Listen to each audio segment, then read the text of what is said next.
Good afternoon from Vietnam. Good morning to you, Professor Richard. Thanks a lot for spending your morning to join our insight sharing and share your amazing journey, your stories to our global audience. And on behalf of listeners around the world, we want to say thank you. Well, it's delightful to be with you. Thank you. Thank you very much. Hello, everybody.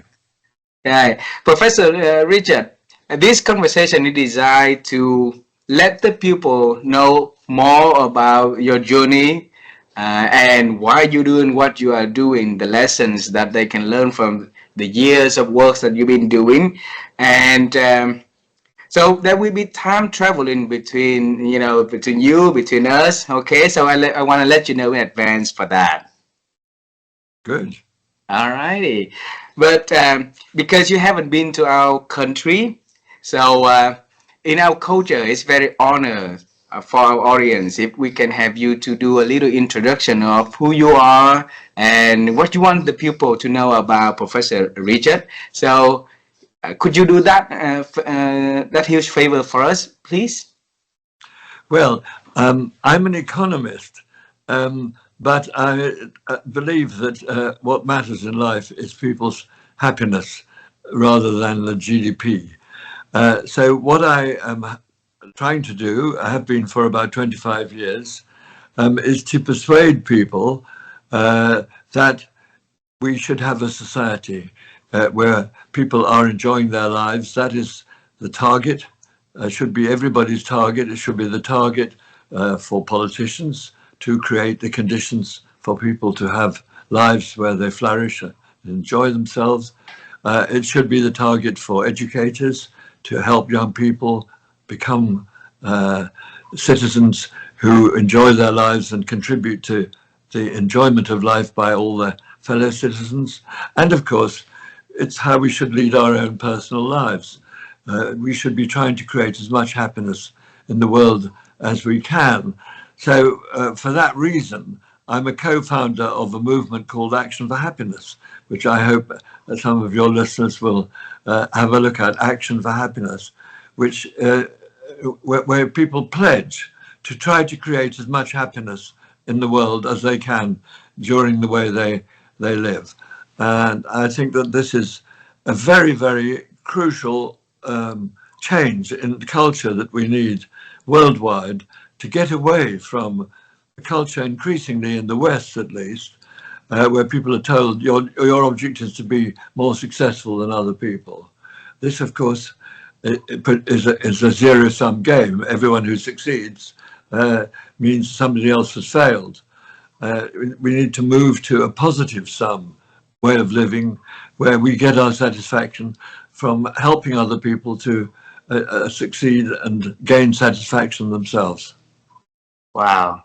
You have a phenomenal journey that you introduced to us less than 2 minutes, and that is not fair at all. Okay, so we're gonna travel all the way into your childhood to explore the journey that leading to you become one of the among the few first economists to start the movement of happiness. Okay, so Sure.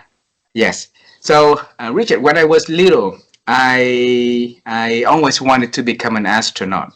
Okay, and flying in different planets seems pretty cool to me. But life didn't give me any opportunities to do that job, except the fact that I was able to interview General Charlie Duke. He's the youngest man ever walked on the moon with the Apollo mission 16, and that made really happy for me, for my wife. So for Richard, when you was little, what was your dreams about the works that you are going to do in the future, though? Well, I think I remember having a conversation with my best friend, um, but not when I was very little, but when I was about 17, saying I wanted to be a social reformer. And my mother had worked in the East End of London when she was young, and there was a great deal of poverty there, and she was helping people study how to change that.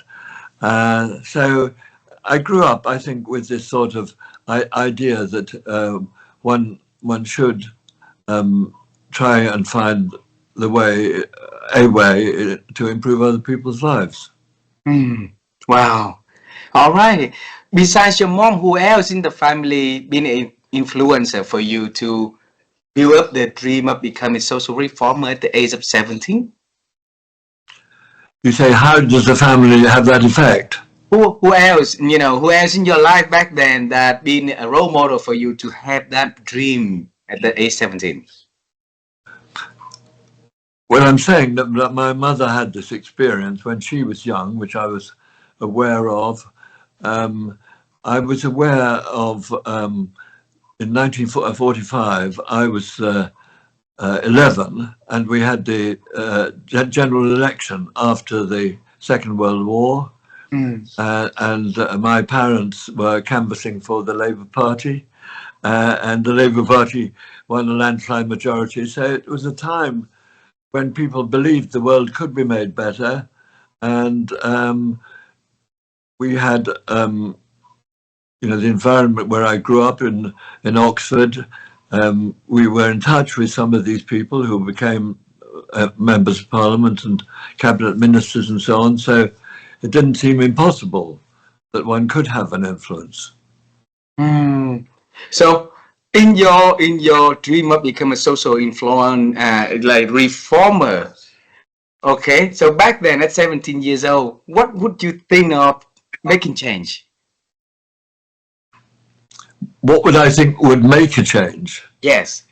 I don't think I had any clear idea, but what happened was um, that I started off at Cambridge University studying history, Mm. and then a very dramatic thing happened. The dean of the college threw himself from the roof of the college onto the pavement, and I thought that mental health is a very important issue. And my father was a Jungian psychologist. So I thought at that point that I should try and become a psychiatrist.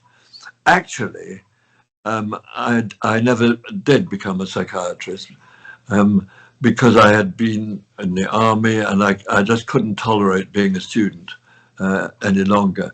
But I always thought that mental health was very important, that education was very important. So what I became was a school teacher, but then from that, I was invited to work for a government committee on the future of higher education. And so I was quite quickly, by chance actually, introduced into the world of policymaking. Oh. So that was fortunate, and from there I went to the London School of Economics and I became an economist.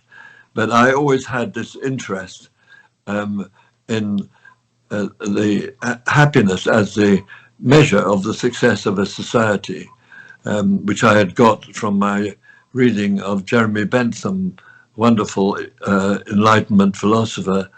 And I still think that that is the great idea that can transform the world. If we can get into people's heads the idea that power, wealth, and so on are not the goals. The goals are people enjoying their lives in the ways which are consistent with everybody else enjoying their life. Wow. So at what age did that idea come to your way of living and way of doing? Well, that was that. I read Bentham when I was a student at Cambridge University, and I think I would like every young person to read it or to be familiar with these ideas, because I think young people at the moment have such a very unclear idea of what they want for themselves or what they think would be a good society. They seem to be obsessed with what they don't like rather than what they are trying to create. And we need this positive view. And this is the answer. What are you here for? You're here to try and create as much happiness as you can in the world. I think it's an inspiring idea for young people. And then you can think, well, how can I best contribute to that? Everybody has different talents. Some people can do it as teachers, some people can do it as doctors, some people can do it as business leaders. But wherever you are, this is what you should be trying to do. Mm. I want to bring you back into the college time, okay? And back then, you probably have read a lot of books, but that books about happiness, that idea sticks out the most, okay? And that paved the way for you to all the work you've been doing after that. So, why is that idea stick in your head back then? I think it's a very general idea, isn't it? That it can be applied to anything. So what we're trying to do, I have a group now at the London School of Economics.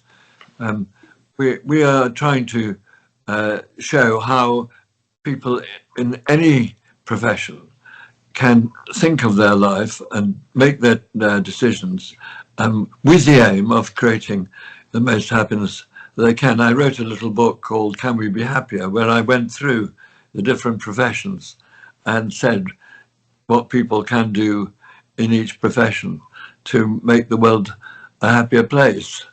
And I think it's such a powerful idea. Mm. And since you've been working on that one and for a long time, we want to understand your own definition of happiness. So what is happiness? What does it mean in Richard's definition, though? It means feeling good about your life. It's a feeling. It's subjective.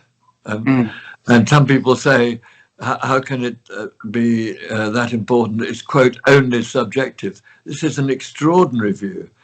As if, for example, pain is not important because it's only subjective.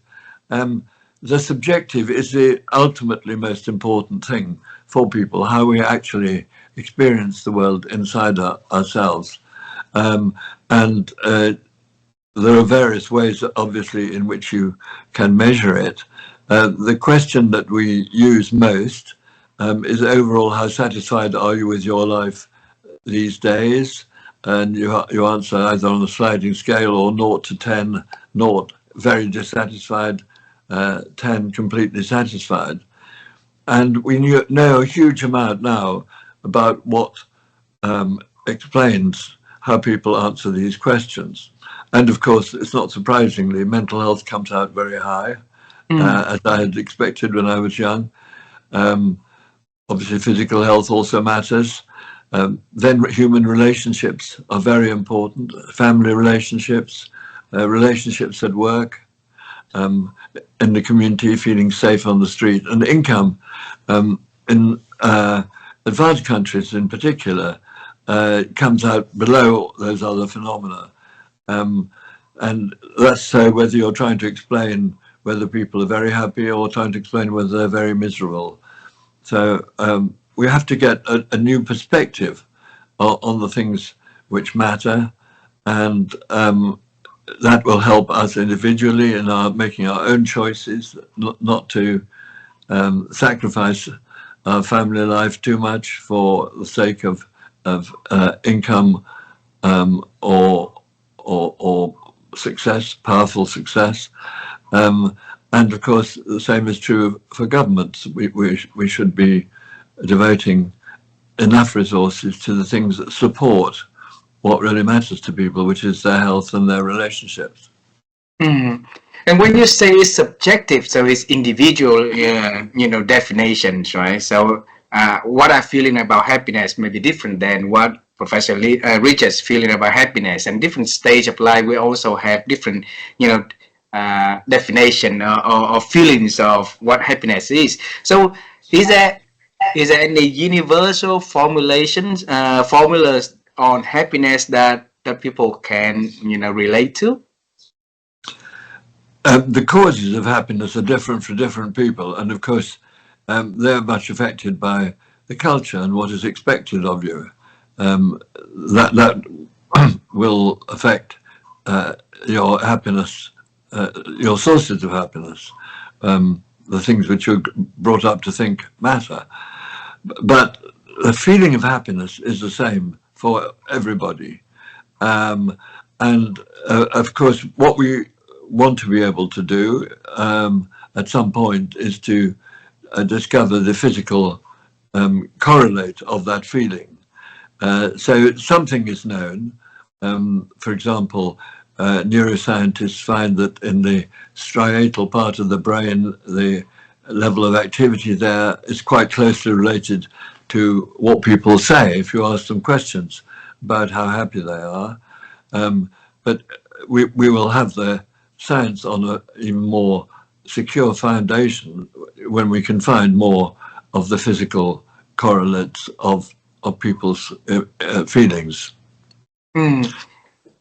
Yes, Well, I mean, one of the things which I'm involved with is the World Happiness Report, where people throughout the world are asked by the Gallup World Poll their answers to a question about how satisfied they are with their lives. And the answers make good sense, but it would still be helpful, because questions are in different languages, it would still be helpful if we could have a physical measure to see if people are answering these questions in a consistent way in different countries, for example. Mm. During the global pandemic, well-being has become one of the center of initiatives around the world. We can see it from countries, from companies, from like communities and stuff like that. And it seems like before that, that subject has been a subject of talking, but not of paying too much attention. What happened to us that we neglect the well-beings in so many countries around the world, Richard? Well, I think that there is a growing interest in subjective well-being, which was so before COVID. I think it was so for a number of reasons. I think first, people had thought, certainly in a country like mine, that if you could have higher incomes and full employment, this would make for a very much happier society. And the evidence is that it didn't have as strong an effect as people expected. In some countries, including my own, there was actually some small increase in happiness up till the financial crisis in 2008. But for example, in the United States, there's been no increase in happiness since the 1950s, in spite of very strong economic growth, especially in the first half of that period. So it's become important to reorient people onto what really matters, and we, I think, are having success with that because of the new science of happiness. So you've got two things coming together: a certain disillusion with economic growth, plus the development of a new science which tells us more about the things which really matter to us. And then you had COVID coming in on top of that, where people became more introspective and aware of what mattered, because they were aware of what they were missing during COVID, and I think that was an important contribution to human self-consciousness. But it has led to, as we know, an increase in mental illness, particularly among young people. I think this is not mainly due to COVID, though some of it is because they didn't go through the normal processes of forming friendships and finding roles in life in a straightforward way. But of course, the other big problem for young people is social media, which encourages this huge competition to show off all the best aspects of your life, which is a big pressure on you to show yourself in good light, and then you feel also saddened when you see other people in what looks like better light than what you've been able to do. So there's huge evidence that the rise in youth depression is connected to the rise in social media use, and there have been experiments where people don't use social media and become happier. Wow. So, so if we want to make slight little change, what baby steps should I and the audience take today so that we can realize what matters for us and what we have us to steer us onto the right directions toward a happy life? Well, well there are obvious sort of lifestyle issues, like your work-life balance and so on, and paying attention to your friendships and your family life, because that is ultimately such a nutrient for happiness. But I think there are other things that probably most people benefit from, which is cultivating a better management of your own internal mental life. So I don't know about you, but probably many of us have been through trying out the lessons from positive psychology. What are the kind of cast of mind that is going to make you happy, your ability to accept things that go wrong, your desire to make the world better, and enjoyment of other people's success. Some of these sort of basic mental attributes, but also actual mental practices like meditation, or some people do it in conjunction with yoga, mindfulness. These things are becoming more prevalent in the West than they used to be. Many of them are coming from the East. I have actually have been a great admirer of Thich Nhat Hanh from your country. From our country, yeah. A lovely man who I had the pleasure of meeting once. And he came and spoke to a meeting in Parliament, which I helped organise. And usually there are people walking in and out in these meetings. Nobody moved for an hour and a half, and you could hear he speaks rather quietly, or used to. Unfortunately, he's passed away, but he spoke very quietly, and you could absolutely hear a pin drop. It was the atmosphere was so intense. And then he took us for a walk in the park next door, and it was a mindful walk. And I've never walked so slowly. I had to walk with him very, very slowly. It took about 3/4 of an hour to walk right around not a very large piece of grass. So he is a huge example. I mean, I asked him one question about influencing other people, and he gave, I think, a very important answer, that basically you shouldn't be trying to change other people, just change yourself and other people will respond. This kind of wisdom, I think the whole world is in need of. And I always recommend people to read his book on anger. It's the most wonderful book. I think it would do a lot to reduce conflict in families, but also conflict between nations, when you think about the foolish things that countries get into wars over. Well, if everybody can, learn and adopt the wisdom from other people, and if they're gonna just one of the many people that have, that ability to spread wisdom around, but the ability to absorb it and make it practice on a daily basis would help us, right? So, Richard, allow me to ask this question, because the medias and everything around us these days are designed to rip us from the mental stability or mental calmness for ourselves, and because so many things, so many choices out there at the moment that really confused for many people, especially the young people also themselves, to know exactly what is the happy, what contributes to the happy life, right? What contributes to the mental well-beings also. So what can we learn and do to practice ourselves to filter from the world of so many noises out there so that we can focus and concentrate on what it really matters for us?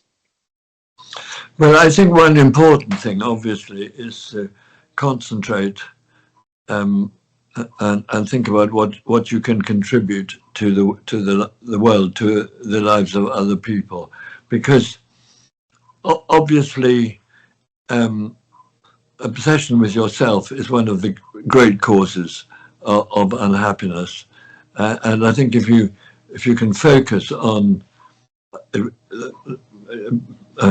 people like Thich Nhat Hanh would call it compassion, but focus on active compassion, what you can actually do for other people.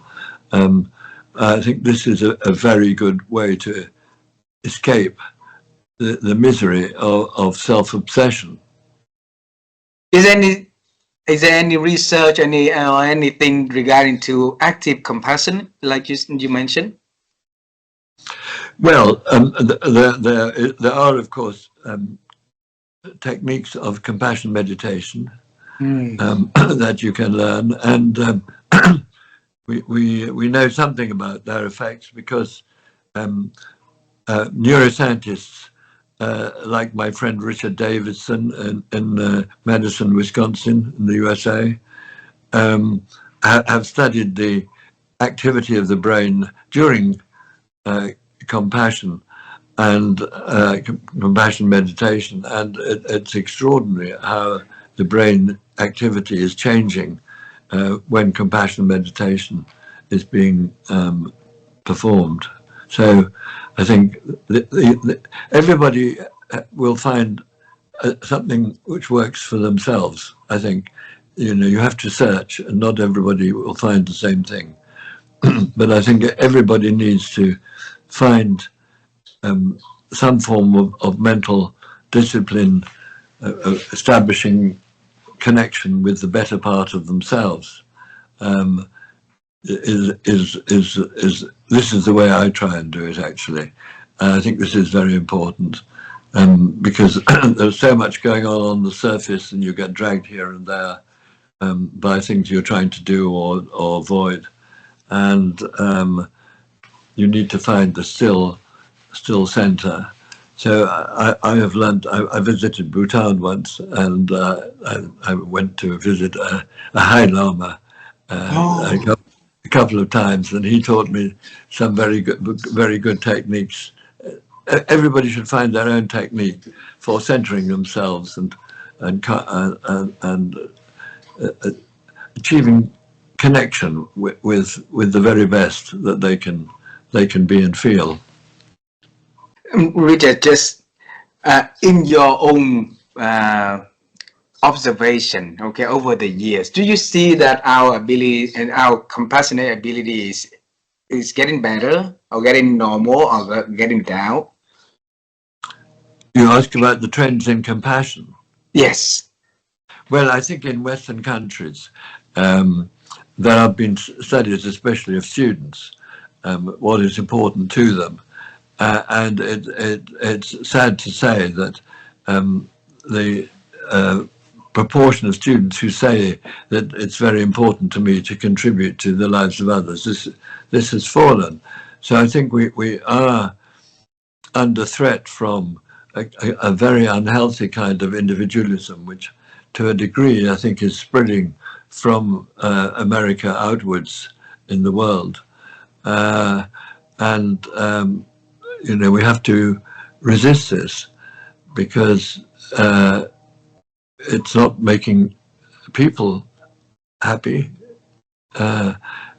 This next March, very soon, we will be publishing the World Happiness Report for 2025, which I'm a co-editor, and it's focused on pro-social behavior, caring for others, caring and sharing.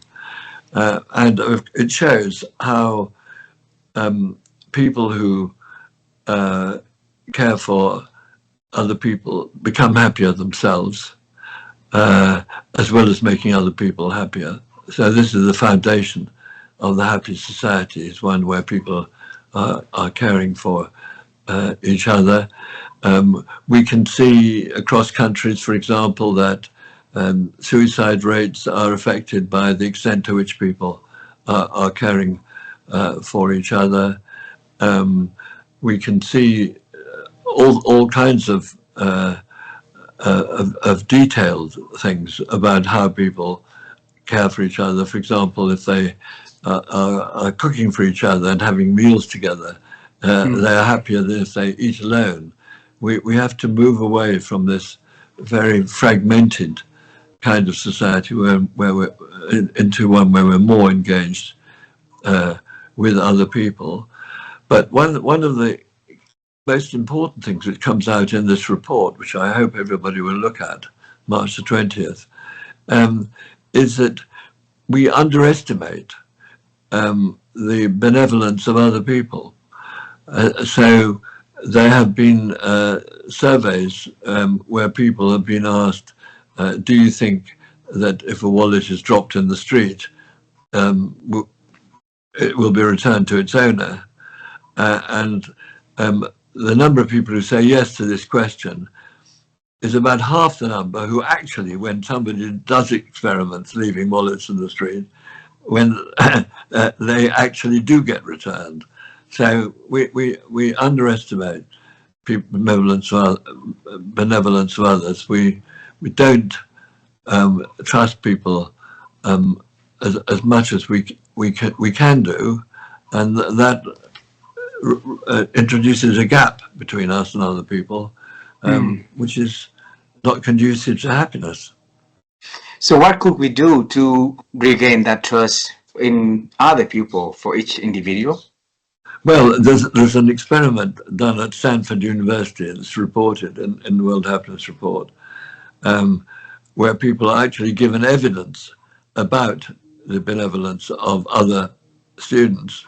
And the students who receive this information actually then do become happier. So we should be countering those people who talk in a very disparaging way about the goodness of human nature. So there's a wonderful book called Humankind, which I would recommend to anybody, which takes many of these so-called evidences of the badness of human nature and shows how wrong they were. For example, there's a famous book called The Lord of the Flies, which shows some children shipwrecked on an island and how they behave terribly to each other. In fact, there was a real life incident where some children were shipwrecked on an island and they cooperated very well with each other. So many interesting examples of the fact that people are better than the story which is often told. So we should counter dismal tales. And I think that this, of course, is a factor in politics. So we know that people on the right tend to have a lower view of human nature than people on the left, which is why I'm on the left. I'm centre left. I'm on the left because I think you need, if you treat people as if they can be trusted, they become trustworthy. Richard, there's a lot of things that have been designed from, school, from works that promote individualism, more than, promote a group of people together, and that for happiness to thrive, then a lot of things had to be re-engineered, right? So where do you see that re-engineering might need to take place so that it can build deep root on us? Well, I mean, the school system is obviously the most obvious lever Mm. that we have for changing a culture. Uh, at the moment, in Britain, for example, children are really told that their only objective in life is to do better in exams than other people in order to get into better university. Um, I think this is a terribly destructive view of what is the purpose of education, which can't be to pass exams. The purpose of education should be to enable you to understand yourself, but above all, to be able to contribute to your society through the skills which you have acquired and the attitudes that you've acquired. So we have a strong movement going now in Britain to promote well-being in schools, well-being of children in schools, which means having obviously the correct ethos in the school. What are the values of the school, which cannot be just academic performance, and then to have really good evidence-based lessons to help children to develop their well-being. So this is not just what they call social and emotional learning, understanding yourselves, understanding others, and how to relate to other people, nor just healthy living, but it's also things like acquiring practice, control over your mind, mindfulness, which I think all children should be taught, and they should practice it at the beginning of lessons. They should understand about mental health. They should also understand what it's going to be like to be a parent, and they should obviously understand and think about how to handle the media and their relationships with the media. We have been involved in a program to develop a curriculum called Healthy Minds, which is based on evidence-based interventions and put together as a curriculum for children from 11 to 15, been shown to have very good effect on their life satisfaction. And we need a lot more of that. I think our primary schools in most countries do pay attention to child well-being, but our secondary schools are fairly barbarous. They encourage excessive competition and lack of attention to the inner life and lack of attention to the idea of contributing to the well-being of others. So there's a lot that can be done in schools. Richard, with that being said, also over the past couple of years, the artificial intelligence and its technology has also disrupted our way of living also. So what do you see is impacting on our well-being and happiness? Well, I mean, obviously, AI can do a lot of good. In medicine research, it's obviously a very powerful tool for discovering truths which can't be seen to the naked eye, if you see what I mean. That's very powerful.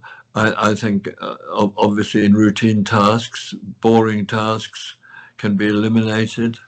That's also to the benefit of mankind.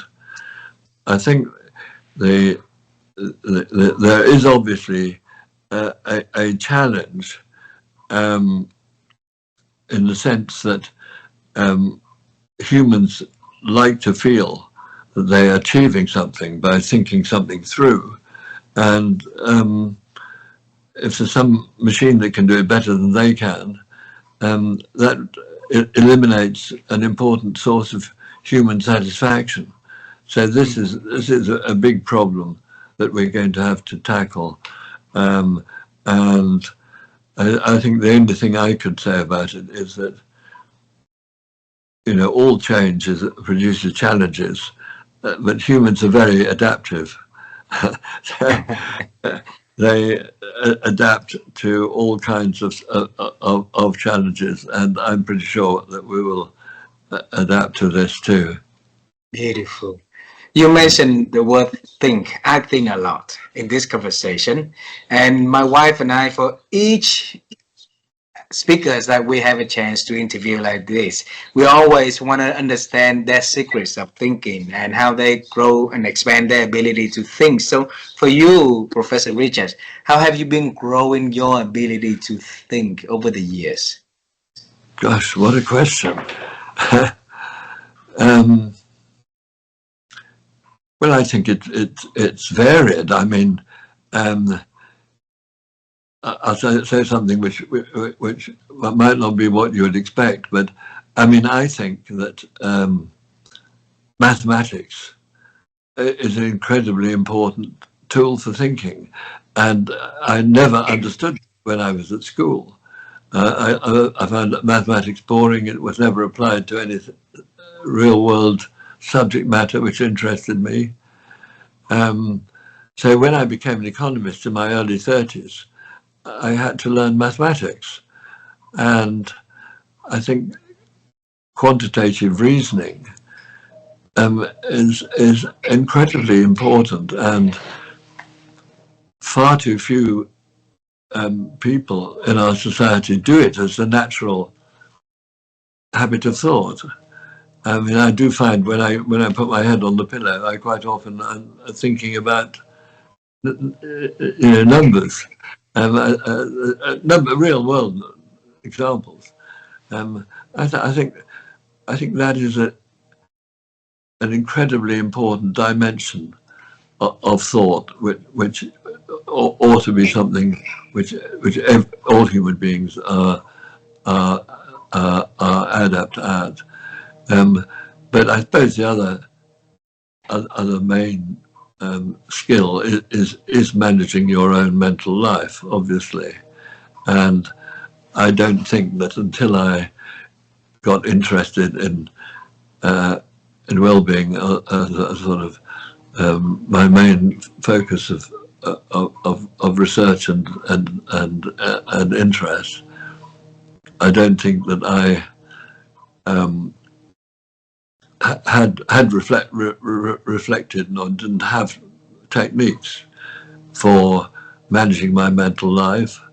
I think for example, if I was on my own, I think I wasn't that comfortable with myself, so I usually found some distraction, something to do. I think I've learned better, how to enjoy one's own inner life, and I think to develop your inner life is an important skill, and probably one that becomes more important as you get older. But I think it is a very, very important skill.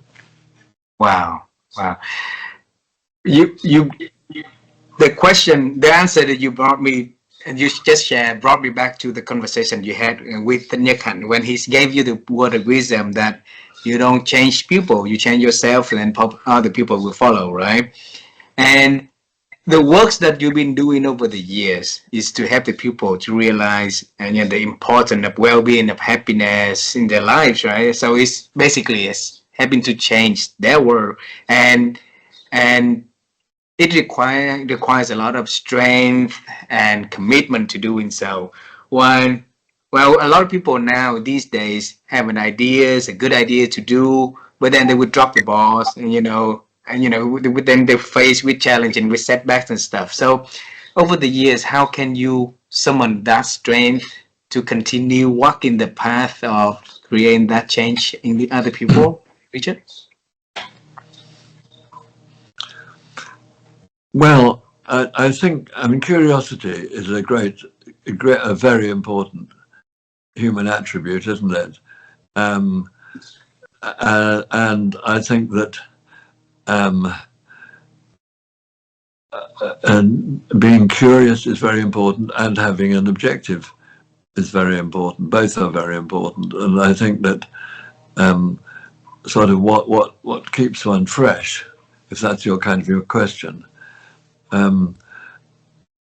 it is is having things that you want to achieve in terms of influencing others and making the world better for them, but also just an interest in life, everything that goes on around you. I think if you don't have that, life can be rather dull and grey. But on the question of fighting causes, I mean, I'm fighting a cause at the moment to try and get a proper deal for people who don't go to university but need to learn a skill after they leave school. We have a very poor system in Britain on that. So I've been on about this for many years, and now we have a big opportunity in Britain to have a new government. But you constantly feel disappointed or setback of one kind or another. And I think that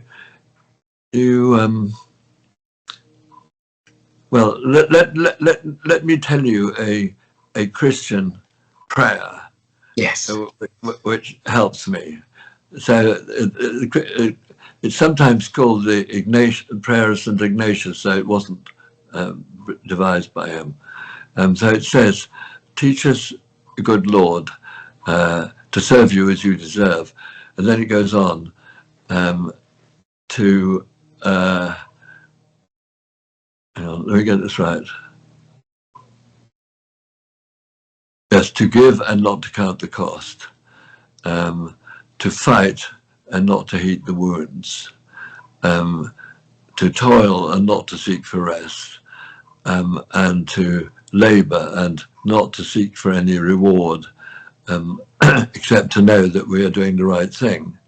And I think you have to have a sort of philosophical attitude to setbacks, because there's constant setbacks. And you mustn't take it personally, and so on and so on. Yeah.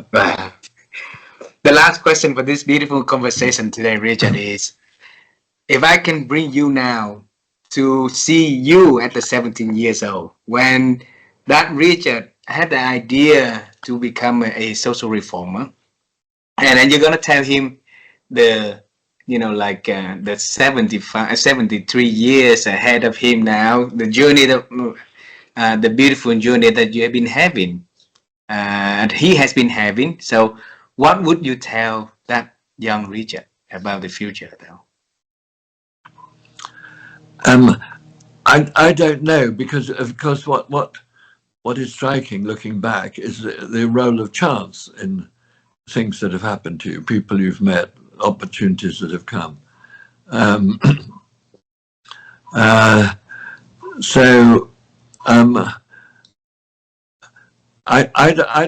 don't know that there's any particular sort of word of wisdom I would give to him. I mean, I can, you can relive your life. My life would have been easier if I became an economist in my early 20s rather than my early 30s. But in the meantime, I had great experiences in my 20s as a school teacher. I saw what the ordinary people of the country are like, which many people never really experience. So I think I would say sort of trust in life. That's what I would say. Beautiful. Professor Richard, thanks a lot for sharing your stories and a lot of advice, beautiful wisdom in this conversation. I wish you a wonderful year. I wish you good health, and all the best. And hopefully that one day we'll be able to see you in person. We'll be travel to the Europe quite often, so if we can travel to your area and please. Yes, and have a good chance to see you in person. That would be wonderful. Okay. Well, thank you for your wonderful questions, and it was was very lovely to talk to you, and to say thank you for listening to all our listeners. Thank you very much. You have a beautiful day, sir. Thank you. Okay. Bye bye. Bye bye.